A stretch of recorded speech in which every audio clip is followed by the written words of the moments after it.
সর্বপ্রথম আলোচনা করব ব্রক লেসনারকে নিয়ে। তো এবার ডাব্লিউডাব্লিউই ব্রক লেসনারকে অফিসিয়ালিভাবে স্ম্যাকডাউনের জন্য কনফার্ম করে দিয়েছে। আপনারা যেমন দেখেছিলেন যে এবার সামাসনাই পে-ভিউতে ব্রক লেসনার রিটার্ন এসেছিল, তারপর ব্রক লেসনারকে আর ডাব্লিউডাব্লিউইতে দেখা যায়নি, যার কারণে এবার ডাব্লিউডাব্লিউই সেপ্টেম্বর মাসের অফিসিয়ালিভাবে কনফার্ম করে দিয়েছে যে দুইটি ডেটে স্ম্যাকডাউনে আসতে চলেছেন দ্য বিস্ট গানের ব্রক লেসনার। অর্থাৎ এবার সেপ্টেম্বর মাসের 12 তারিখে এমনকি সেপ্টেম্বর মাসের 19 তারিখে এই দুইটি স্ম্যাকডাউনের ব্রক লেসনারকে আসতে দেখা যাবে। যেহেতু এই দুইটি স্ম্যাকডাউনের ব্রক লেসনার আসতে চলেছেন আর এই বিষয়টা কনফার্ম যে এবার সেপ্টেম্বর মাসের 20 তারিখে যে ডাব্লিউডাব্লিউই ব্যাট বলে পে-ভিউ হতে যাচ্ছে সেই জায়গায় ব্রক লেসনারের সাথে জন সিনার ম্যাচটি দেখা যাবে। এই বিষয়টা আপনারা 100% কনফার্ম ধরে নিতে পারেন। এবার সেপ্টেম্বর মাসে ব্রক লেসনার এবং জন সিনার ম্যাচটি দেখা যাবে আর তার মধ্যে এই দুইটি ডেটের মধ্যে হয়তো জন সিনাকেও আসতে দেখা যেতে পারে আর এই বিষয়টা হয়তো ডাব্লিউডাব্লিউই খুব শীঘ্রই অফিসিয়ালিভাবে কনফার্ম করে দিতে পারে। এবার আলোচনা করা যাক কেরিয়ান ক্রসকে নিয়ে এমনকি স্কারলেটকে নিয়ে। তো এবার কেরিয়ান ক্রস নিয়ে একটি ইন্টারভিউতে গিয়েছিল, তিনি সে জায়গায় গিয়ে অনেক ব্যাপারে অনেক কিছু বলেছে। তিনি সর্বপ্রথম বলেছে যে এবার রেসলিমিনিয়া 41 পর আমি একটি পডকাস্টে গিয়েছিলাম, সে জায়গায় গিয়ে অনেক কিছু ব্যাপারে আমি বলেছিলাম যে ব্যাপারগুলো কখনো ট্রিপল এস পছন্দ করেনি, যার কারণে আমার উপরে ট্রিপল এস অনেকটা রেগে গিয়েছিল। পরবর্তীতে তাদের কন্ট্যাক্টটি ব্যাপারে সে বলে যে আমাদের কন্ট্যাক্টটি শেষ হওয়ার কয়েকদিন আগে ডাব্লিউডাব্লিউই আমাদের একটি নতুন কন্ট্যাক্ট পাঠায় এবং সে বলে যে আমাদের 24 ঘন্টার মধ্যে সেই কন্ট্যাক্টটির মধ্যে সাইন করতে হবে, আর নয় হলে তারা কখনো আমাদের সাথে কন্ট্যাক্ট সাইন করবে না। কিন্তু আমরা সে জায়গায় জানতে চেয়েছিলাম যে সেই কন্ট্যাক্ট পেপারে কী রয়েছে, কিন্তু আমাদের কিছু জানানো হয়নি, যার কারণে আমরা সেই কন্ট্যাক্টটিতে আর সাইন করিনি, যার কারণে সেই কন্ট্যাক্টটি রিজেক্ট হয়ে গিয়েছে। পরবর্তীতে ডাব্লিউডাব্লিউই আমাদের সাথে কোনো যোগাযোগ করেনি। তো এর থেকে অনেক কিছু ক্লিয়ার হচ্ছে যে ডাব্লিউডাব্লিউই হয়তো কিছু না কিছু করছে কেরিয়ান ক্রসের সাথে, বা কেরিয়ান ক্রস কিছু না কিছু করছে এই কন্ট্যাক্টটি নিয়ে। তো কেরিয়ান ক্রস তিনি সর্বশেষ একটি কথা বলেছে যে তিনি এখন কোনো কোম্পানিতে যাচ্ছে না, এমনকি কোনো কোম্পানি তাদের সাথে যোগাযোগ করেনি। তিনি বর্তমানে ডাব্লিউডাব্লিউইতে যেতে চায়, এমনকি ডাব্লিউডাব্লিউই যেন তাকে আরও একটি নতুন কন্ট্যাক্ট পেপার পাঠায় এবং কন্ট্যাক্ট পাঠায় তিনি কন্ট্যাক্ট সাইন করে আবার ডাব্লিউডাব্লিউইতে আসতে চায়। তো সেটা কেরিয়ান ক্রস একটি বিষয় ক্লিয়ার করেছে যে তিনি কোনো কোম্পানিতে যেতে আগ্রহী নয়, তিনি বর্তমানে আবার ডাব্লিউডাব্লিউইতে ফিরে আসতে আগ্রহী। এই বিষয়টা এক পর্যায়ে কেরিয়ান ক্রস তিনি ক্লিয়ার করেছে। এবার আলোচনা করা যাক best in the world CM পাঙ্ককে নিয়ে। তো ডাব্লিউডাব্লিউই এবার ক্লাশ ইন দ্য প্যারিসের যে পে-ভিউটি হতে যাচ্ছে সেই পে-ভিউর আগে যে কয়টি মানি নাইট র হবে সেই কয়টি মানি নাইট র জন্য সিএম পাঙ্ককে এখন থেকে অফিসিয়ালিভাবে কনফার্ম করে দিয়েছে। অর্থাৎ সমস্ত এবার আগস্টের যে কয়টি মানি নাইট র হবে সে জায়গায় সমস্ত মানি নাইট র সিএম পাঙ্ককে দেখা যাবে। যদি এমনভাবে রোমান রেন্সকে দেখা যেত তাহলে রোমান রেন্স ফ্যানদের জন্য অনেকটাই ভালো হতো, কিন্তু বলা যায় যে একটি বিষয় বর্তমানে সিএম পাঙ্ক তিনি অনেক হার্ড ওয়ার্ক করছে, এমনকি তিনি বর্তমানে ফুল টাইমার হিসাবে ডাব্লিউডাব্লিউইতে কাজ করছে। এবার আলোচনা করছেন এস-এম ক্রিস্টিয়ানকে নিয়ে। তো এবার এই ডাব্লিউতে এস-এম ক্রিস্টিয়ান আবার পুনরায় তারা একত্র হয়ে গিয়েছে।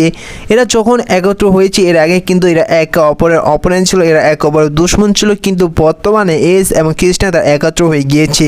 এরা কিন্তু একসাথে আর আগেও ডাব্লিউডাব্লিউইতে এক হয়ে কাজ করেছিল, তারা এক হয়ে কাজ করেছিল 1998-তে, এক হয়ে কাজ করেছিল 2001-এ, 2011-তে, এমনকি 2021-এ। আর এবার এই ডাব্লিউতে দেখা গেল আবার একত্র হয়ে কাজ করতে 2025-এ এরা এখন একত্র হয়ে ট্যাগ টিম হয়ে ফেস করবে আরও একটি ট্যাগ টিম মেম্বারগুলোকে। এবার আলোচনা করা যাক ডাব্লিউডাব্লিউতে কে সবচেয়ে বেশি কম সময় ডাব্লিউডাব্লিউতে চ্যাম্পিয়ন ছিল। আর এই যে 4টি রেসলার নাম বলবো, এই 4টি রেসলার ডাব্লিউডাব্লিউতে সাধারণত কম সময় চ্যাম্পিয়ন ছিল মানি ইন দ্য ব্যাংক ক্যাচিং হওয়ার কারণে। যেমন সর্বপ্রথম নাম রয়েছে রোমান রেন্স, তিনি 5 মিনিট 15 সেকেন্ড তিনি চ্যাম্পিয়ন ছিল, তারপর তার উপরে মানি ইন দ্য ব্যাংক ক্যাচিং হয়। পরবর্তীতে দেখা যায় সেথ রলিন্স তিনি 2 মিনিট 0 সেকেন্ড তিনি ডাব্লিউডাব্লিউ চ্যাম্পিয়ন হয়েছিল, তার উপরে মানি ইন দ্য ব্যাংক ক্যাচিং হয়। এমনকি এবার পরবর্তীতে দেখা যায় 5 মিনিট 46 সেকেন্ড চ্যাম্পিয়ন থাকে ড্রু ম্যাকইন্টায়ার, পরবর্তীতে তার উপর মানি ইন দ্য ব্যাংক ক্যাচিং হয়। তারপর দেখা যায় এইবার সিএম পাঙ্কের উপর মানি ইন দ্য ব্যাংক ক্যাচিং হতে তিনিও 5 মিনিট 9 সেকেন্ড তিনি চ্যাম্পিয়ন ছিল। অর্থাৎ এই জন্য সর্বশেষ এবং সর্বকম সময় চ্যাম্পিয়ন ছিল সেথ রলিন্স 2 মিনিট। এবার আলোচনা করা যাক জন সিনাকে নিয়ে এমনকি ভিন্স ম্যাকম্যানকে নিয়ে। তো জন সিনা তার লাস্ট ম্যাচের অংশ হিসাবে কি দেখা যেতে পারে ভিন্স ম্যাকম্যানকে, অর্থাৎ জন সিনা তিনি যে লাস্ট ম্যাচটি রেসেল করবেন সে জায়গায় সে স্টোরিলাইনের অংশ ভিন্স ম্যাকম্যানকে হতে দেখা যেতে পারে, এমনকি ভিন্স ম্যাকম্যান এসে তিনি জন সিনাকে রিটায়ারমেন্ট দিতে পারে এবার ডাব্লিউডাব্লিউ থেকে।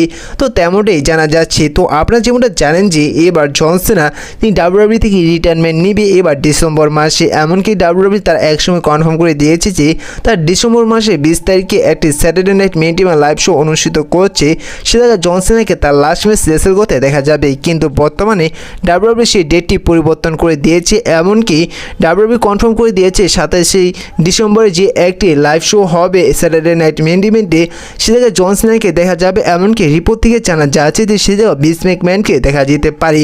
তো সাধারণত ডাব্লিউডাব্লিউ এখন 20 তারিখ থেকেই সেই 27শে ডিসেম্বর নেওয়ার একটি কারণ হচ্ছে যে সেম একই ডেটে AEW একটা ওয়ার্ল্ড ইন একটি শো অনুষ্ঠিত হতে যাচ্ছে এবং সেই শোয়ের সমস্ত দর্শকগুলো ডাব্লিউডাব্লিউ তাদের নিয়ে আসতে চাইছে, যার কারণে ডাব্লিউডাব্লিউ এমন একটি অ্যাঙ্গেল দেখাতে চাইছে যাতে করে AEW সমস্ত দর্শক যেন তাদের হয়ে যায়, কোনো দর্শকের যেন AEW সেই শোটি না দেখে। যার কারণে রিপোর্ট থেকে জানা যাচ্ছে যে ডাব্লিউডাব্লিউ হয়তো যেভাবে ব্রক লেসনারকে ডাব্লিউডাব্লিউতে নিয়ে এসেছে ঠিক একইভাবে হয়তো জন সিনার এই রিটায়ারমেন্ট ম্যাচের মধ্যে হয়তো বিস ম্যাকম্যানকে নিয়ে আসতে পারে, যাতে করে সমস্ত দর্শকগুলো তাদের এসে পড়ে। তো এই বিষয়ে আপনাদের কী মনে হয় অবশ্যই কমেন্ট করে জানিয়ে দিবেন। আর আরেকটি বিষয় সেটি হচ্ছে যে বর্তমানে AEW বর্তমানে তাদের যে ইস্যুলাইটি চলছে, তারা যেভাবে পারফরমেন্স দিচ্ছে সেই সমস্ত পারফরমেন্স দেখে বর্তমানে হয়তো ডাব্লিউডাব্লিউ অনেকটা ভয় পাচ্ছে, যার কারণে AEWর মধ্যে যে কটি শো হচ্ছে সেই শোর বরাবর যখন তাদের শোগুলো করতে যায় ঠিক সেই সময় কিন্তু AEWকে টক্কর দেওয়ার জন্য ডাব্লিউডাব্লিউ কোম্পানি সেই সমস্ত শোগুলোর মধ্যে কিন্তু বড় বড় রেসলারকে নিয়ে আসছে।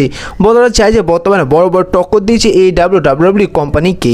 এবার আলোচনা করা যাক রোমান রেন্স এবং সেথ রোলিন্সকে নিয়ে। তো বর্তমানে একই রিপোর্ট বারবার আসছে যে এবার রেসলম্যানিয়া 42-এ সেথ রোলিন্স এবং রোমান রেন্সের মধ্যে একটি সিঙ্গেল ম্যাচ হবে। তো এই বিষয়টা আপনাদের কি মনে হয় যে আসলে কি এবার ডাব্লিউডাব্লিউ রেসলম্যানিয়া 42-এ সেথ রোলিন্স এবং রোমান রেন্সের মধ্যে ম্যাচ অনুষ্ঠিত করবে নাকি করবে না অবশ্যই কমেন্ট করে জানিয়ে দিবেন। এবার আলোচনা করা যাক জন সিনা এমনকি রোমান রেন্সকে নিয়ে। তো জন সিনা তিনি 100বার চ্যাম্পিয়ন হয়েছে, এমনকি এ পর্যন্ত তার টাইটেল রেইন যতদিন হয়েছে তার এই 17বার চ্যাম্পিয়ন নিয়ে সমস্ত তার টাইটেল রেইন মিলিয়ে তিনি মাত্র 1404 দিন চ্যাম্পিয়ন ছিল। আর রোমান রেন্সের একটি টাইটেল রেইনই হয়েছে 1316 দিন। আর এর থেকে বোঝা যায় যে রোমান রেন্সের এই টাইটেল রেইনটি হয়তো ইন ফিউচারে কেউ ভাঙতে পারবে না। তো আপনাদের কি মনে হয় রোমান রেন্সের এই টাইটেল রেইনটি 1316 দিনের কেউ কি ভাঙতে পারবে নাকি পারবে না অবশ্যই কমেন্ট করে জানিয়ে দিবেন।